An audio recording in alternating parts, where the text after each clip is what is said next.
Ang malala kasi doon, merong may namatay na bata. Toddler.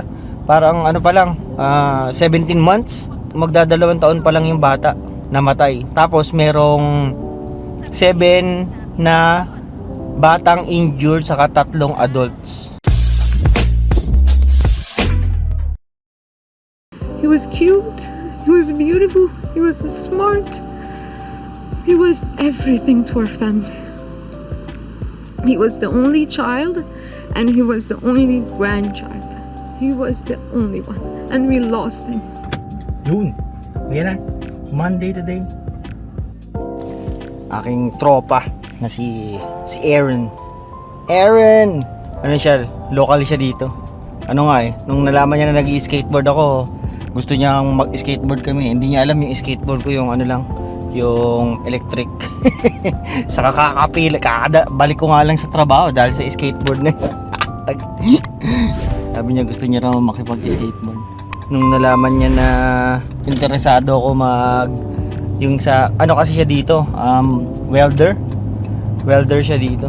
Laki na sinasahod nila dito. Karamihan ng mga nandito sa Maple Leaf, kung sa production ka, kung ikaw mga millwright, kung i-compare mo siya sa ibang mga mga ibang mga companies dito sa within Manitoba, mas malaki na yung binibigay na sahod nito ni Maple Leaf. Maganda yung mga benefits, maganda yung Canada Packers pala. Kaya marami sa mga nandito hindi na rin umaalis sa sa company na yan. Kasi nga maganda yung niya mga benefits niya, saka malaki yung sahod ikukumpara mo sa iba. Kaya karamihan yung mga nasa High Life, yung isang company rito dyan sa may Nipawa, maraming mga lumilipat dito galing High Life. Karamihan mga production workers. Sabi nila mas malaki daw kasi sahod, saka sagana sa OT ng time ko. Ngayon hindi ko alam. Kagabi ang lakas ng ulan, hanip na yan. Kumidlat ba? Kumulog. Na parang nanginig yung bahay sa sobrang lakas eh. Ewan ko kung yun, may thunderstorm na Sabi ko yun, nakakatakot Natakot yung dalawang anak ko na yung misis kasi nasa trabaho, si Rochelle. Tapos nun, biglang ulan. Yan ngayon, tulad yan, umuulan na naman, hanip na yan. Maano na talaga ngayon yung panahon. Pagka hindi umuulan, itatry kong magpalipad ng drone. Ang gaganda na ng puno. Yung alam mo yun, yung patsi-patsing dilaw saka green na naman yung puno. Try ko magpalipad ng drone. Kasi parang hanggang na lang to. Hanggang itong week na lang, hanggang itong weekend na lang tong mga ganitong itsurang puno. Maglalagas na yan, magbabrown na yan. Kaya talaga, yung video ko na yung rambulan, yung merong nag-away na mga nakipag-away ng mga Pilipino sa mga puti. Grabe yung views nun. Nasa 25k na yata yung views nyon ngayon. Kaya lang, may mga nagre-reklamo sa comment. Sabi nila, mukha mo lang naman yung pinapakita mo, wala naman yung away. Nasa bandang 3 minutes yung yung away. Pero hindi ko siya pinost na yung buong screen na video. Kasi nga, ang akala ko baka kasi ma-demonetize dahil nga sa violence, kasi merong sa YouTube na hindi ka pwede magpakita ng kahit anong violence sa video mo. 'Di ba? Yung kung manonood kayo ng mga video sa YouTube, hindi niyo makikita yung mga ganun. Tapos yung mga gory na mga alam niyo, pag yung mga dugo, pinapalitan na lang ng kulay, yung mga ganun. Kasi i-demonetize ka ni YouTube. Hindi kikita yung video na 'yon. So ngayon, ginawa ko, hindi siya yung buong video, maikli lang. Tapos, lang, maliit lang. Ayun, ganun pa rin. Na-demonetize pa rin. Parang siya, parang limited, nakalagay limited ads. Ewan, basta iba hindi yung pagka kasi naka-monetize yung video mo, may kulay green na dollar sign. Yung yung video na yun, nakadilaw yung dollar sign. Tapos, sa 25,000 na views, ang kinikita pa lang 25 cents. Sabi ko, sayang tong video na to. Puta ko, kung kailan meron akong 20, bihira lumaki ng ganun yung views ng mga videos ko Tapos hindi pa sumahod. Pero ayos lang. Natuwa naman kayo di ba? Nakita nyo nakipagsuntukan mga kababayan natin dito sa Canada.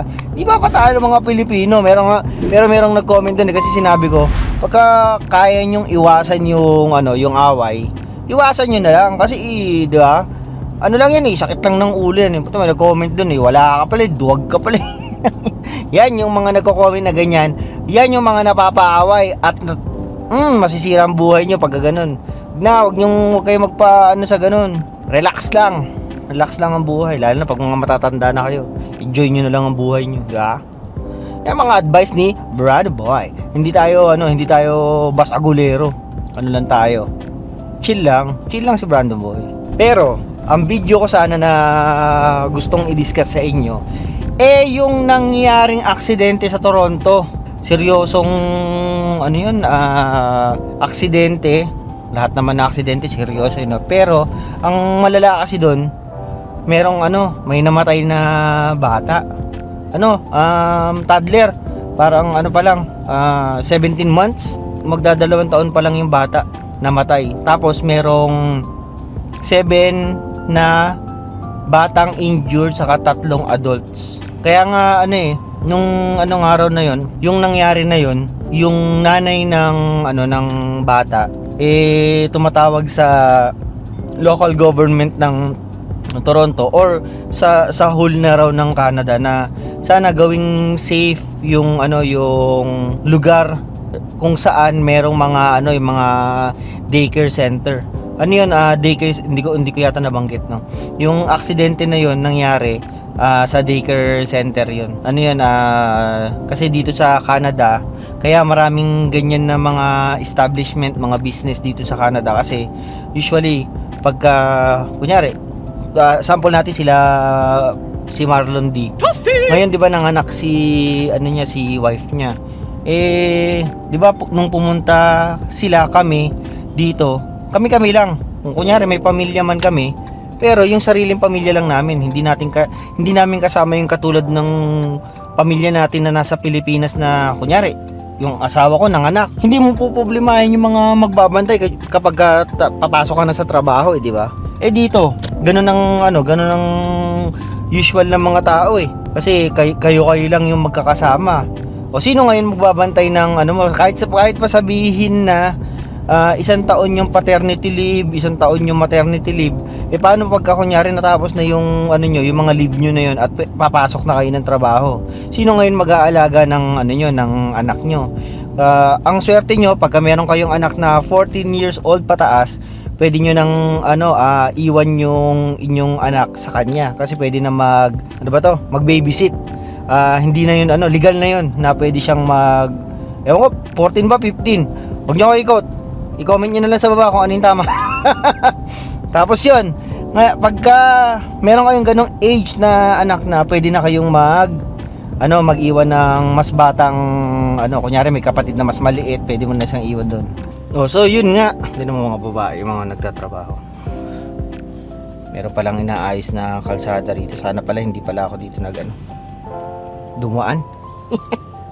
I apologize for the idiots in the asphalt truck that's blocking the way right now. No problem. Just scooch over to that side and you'll be good to go all the way through. Okay. Okay, well, I don't really know what the fuck to do with it. This side. Kung kailan kasi mag-winter saka nag-aayos ng Anyway, yun nga yung nangyari. Merong na-aksidente na isang daycare center sa Toronto.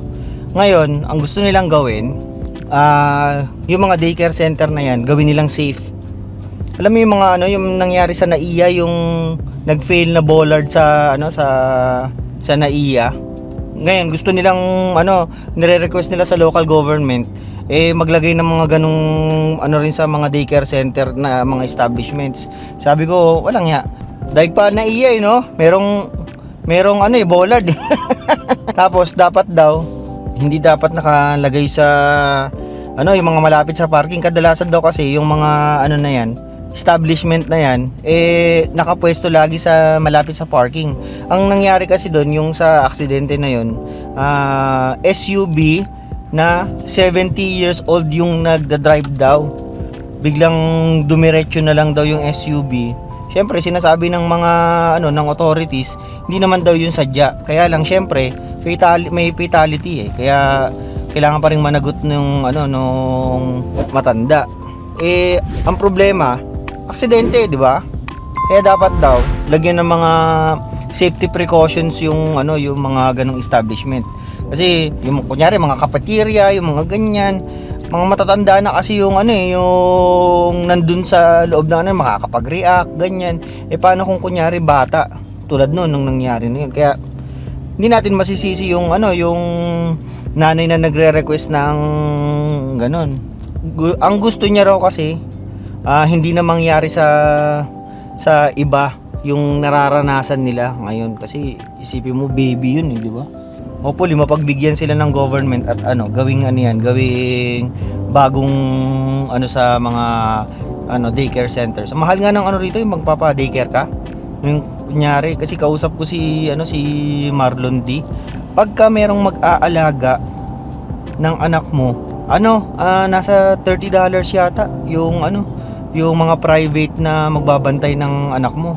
$30 per day yun.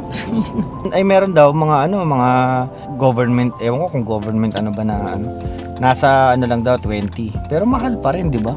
Isipin mo yun, sa isang buwan magkano babayaran mo. Sabagay, meron namang CCB, may child support naman, no? Para doon nga yung mga ganun, no? Dito na ako sa trabaho ng aking asawa. Pwede na tayong magpaalam. Pero yun, binalita ko lang sa inyo na pagka na na-approve yun, yung ganun, lalagyan ng bollard yung mga mga daycare center, mga daig pa ng daycare center ng Canada yung NAIA. Mas safe tumambay sa daycare kaysa sa NAIA. Kasi sa NAIA, di ba, palpak yung yung bollard nila. Inasar pa yung sige na, dito na ako sa asawa kong asimangot, di ko alam kung bakit. Yun lang. Like, share, subscribe mo. Ganyan, sinabalam.